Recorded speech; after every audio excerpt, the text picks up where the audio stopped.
It was supposed to be a clean break from the world of federal cases and his wife Corinne's thriving medical practice. 1 week, no deadlines, no threats, no case files. But as they unloaded their Lincoln Navigator in front of the rental house in Tranquil Harbor, Georgia, it was clear someone had already decided they didn't belong.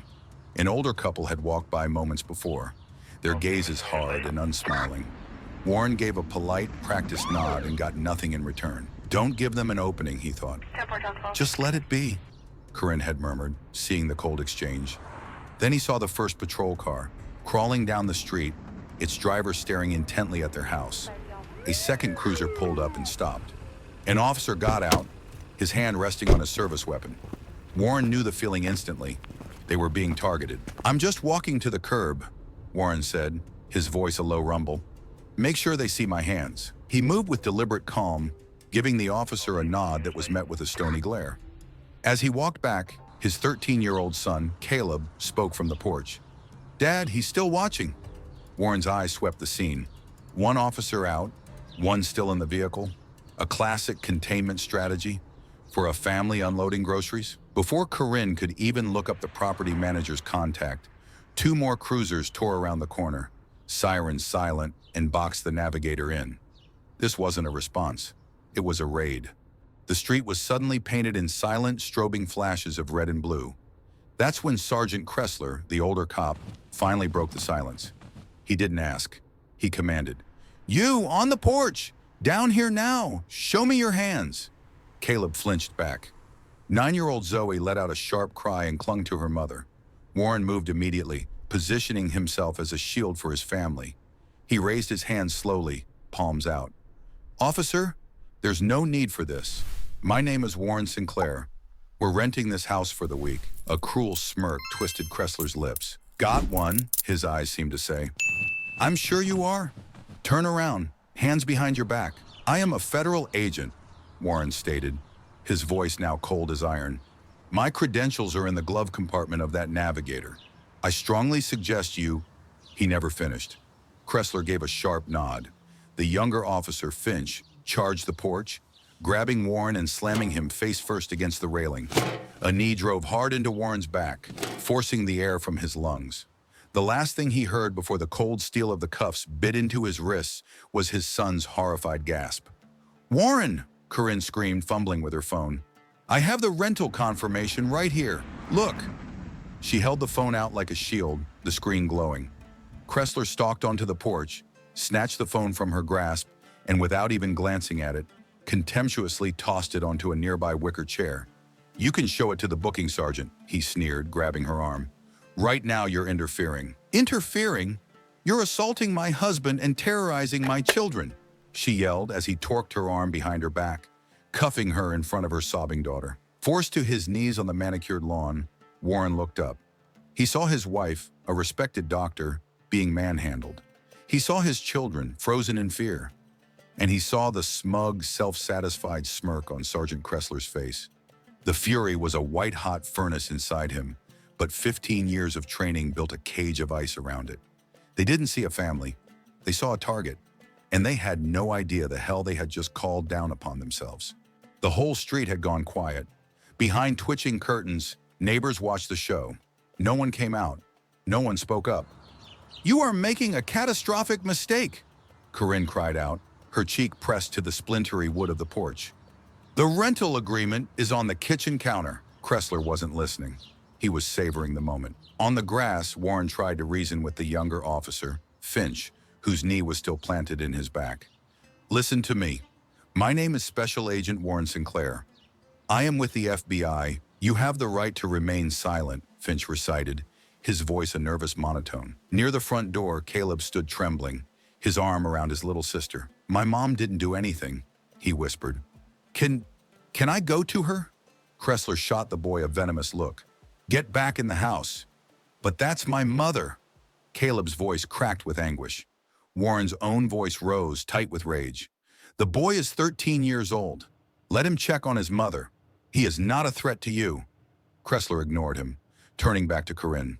Let's see some ID. It's in my purse inside, she spat, her fear burning away into pure anger. Along with everything else, you're too damn arrogant to check. You watch your mouth with me, Kressler warned. You get to point guns at my family and I have to be polite? You're breaking the law. We got a call, Kressler finally said, his voice laced with implication. Neighbor reported a B&E in progress. Said a vehicle with no tags was being unloaded by persons of interest. Warren let out a low, bitter laugh from the ground. Persons of interest? Let me guess, Sergeant. A black family in this neighborhood. That's the description, isn't it? Kressler's jaw tightened. The silence was an admission. If you are who you claim to be, Kressler finally grunted, yanking Warren to his feet, you can explain it all downtown. They dragged him toward the nearest cruiser. Warren locked eyes with his son. Caleb, you listen to me. Don't you let them see you're scared. You look after your sister. You're the man of the house until we're back. Caleb, tears streaming down his face, managed a firm nod, trying to stand tall for his father. As they shoved Warren into the back seat, he saw the younger cop, Finch, hesitate by the navigator. Sarge? The glove box. It's open a crack. I think I see some kind of wallet or… Leave it, Kressler barked, not even bothering to look. If he's lying, we'll enjoy finding out the hard way. He doesn't want to know, Warren realized with chilling clarity. The truth would ruin his fun. He sat in the stifling heat of the cruiser, the plastic cuffs digging into his wrists. His heart wasn't pounding with fear, but with a cold, metered rage. For 15 years, he'd built cases against cops just like Kressler. Arrogant, blinded by their own power, and too lazy to do real police work. He knew their playbook. He'd just never been the subject of their report. He leaned forward, his voice low and direct to the officer in the passenger seat. You are making a career-ending mistake. My credentials and badge are in a black leather holder in that glove compartment. Go look.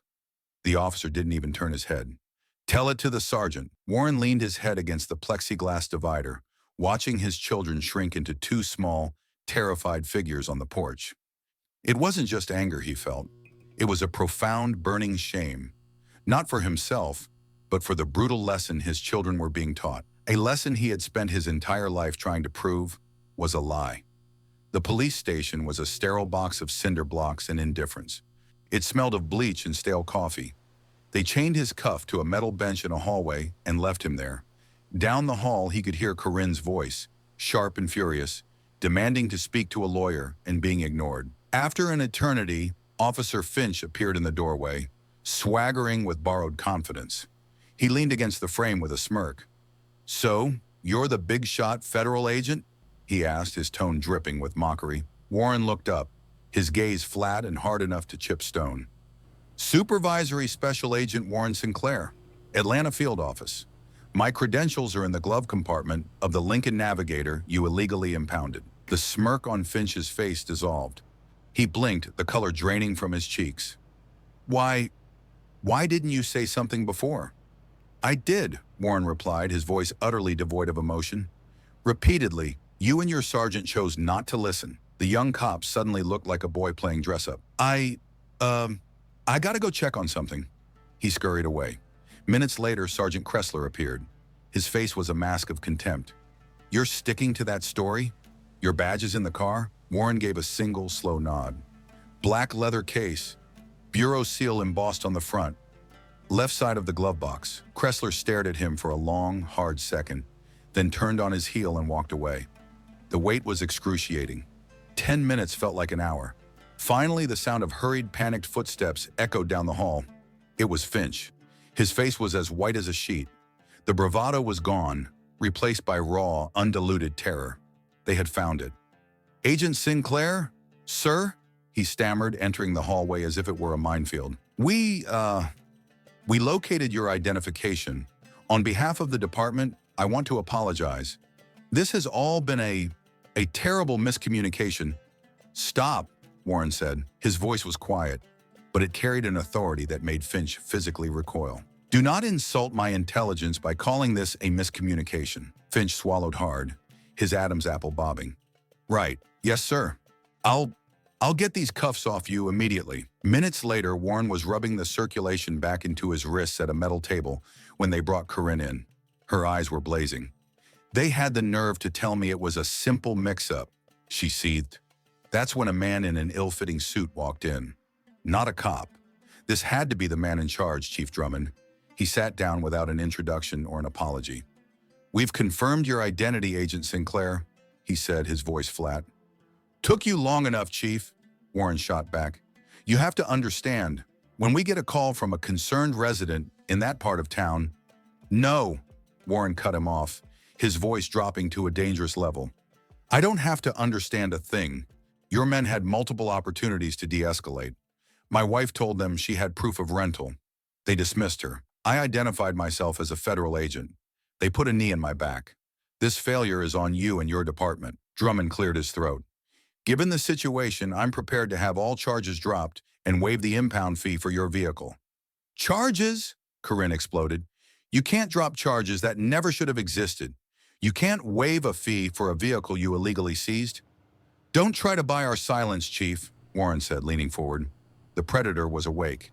"That won't undo what you did to my family. So here is exactly what happens now.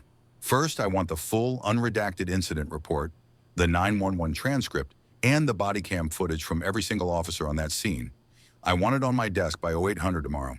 Second, the moment I leave this building, I am initiating a formal request for a federal investigation into your department's pattern and practice violations. Third," he paused, letting the words hang in the air.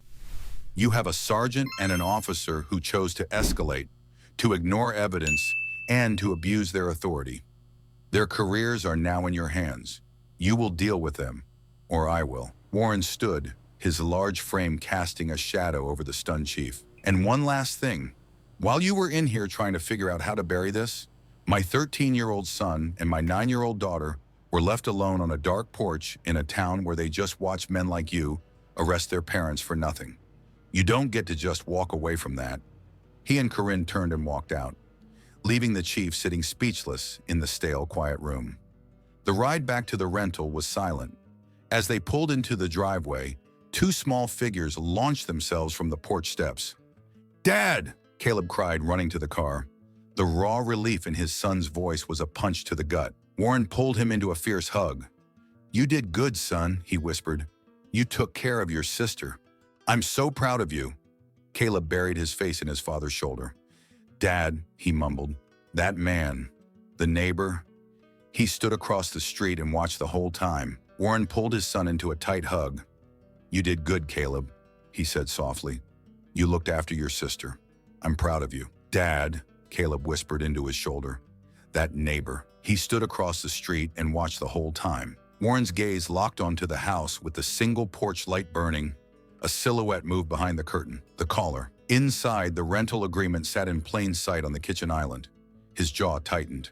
He walked back onto the porch and dialed a number he knew by heart. "Sinclair," he said when the line connected. "Get me Director Rossi's office. I'm filing a complaint against officers in Tranquil Harbor, Georgia. Flag all body cam footage before it disappears." He paused, his voice turning to ice. "No, not work-related. It's personal. They came after my family." Later that night, a soft knock. It was Officer Finch, nervously holding Warren's badge holder. "I saw the footage from my camera," he stammered. I'm sorry, sir." Warren studied him for a long moment before taking the badge. "That's a start," he said, and quietly closed the door. It wasn't nearly enough. The call came before sunrise. It was Director Isabel Rossi herself.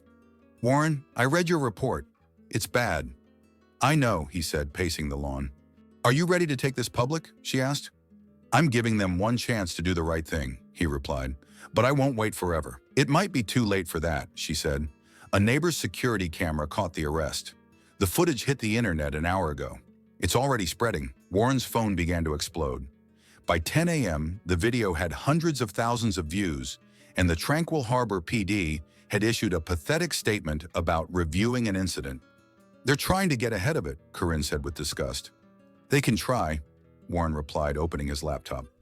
Around noon, there was another knock. It was the neighbor, Mr. Gable. I saw everything," he began stiffly. "Just wanted to say sorry." Corinne stared at him, arms crossed. "Was it you? Did you call them?" He wouldn't meet her eyes. "I wasn't sure what was going on." Warren stepped up, his voice calm but lethal. "Let me get this straight. You saw a family unloading groceries. No shouting, no broken windows. And your first instinct was to call in a felony. I didn't mean for it to go like that. But it did, Warren said, his gaze unwavering. And you have to live with that. Gable gave a defeated nod and shuffled back to his house. 3 days later, the fight was in a press conference room in Washington, D.C. Warren leaned into the microphone. "My name is Special Agent Warren Sinclair," he began, his voice commanding silence. "3 nights ago, I was thrown to the ground in front of my children because a neighbor decided my family didn't belong. The officers who responded didn't ask questions. They saw a description, and they acted like we were a threat." He paused. "My badge was in the glove box, but that shouldn't matter. It shouldn't take a federal title to be treated like a human being." The video of his arrest passed 1 million views that night. The fallout was a firestorm. 2 weeks later, a grim-faced Chief Drummond announced the results of the full investigation. Sergeant Kressler was fired. Officer Finch received a 60-day suspension without pay. The next day, facing a vote of no confidence in a federal inquiry, Chief Drummond tendered his resignation. And across the street from the Sinclair's vacation rental, a for sale sign went up on Mr. Gable's perfect lawn. Justice, once delayed, had finally been delivered.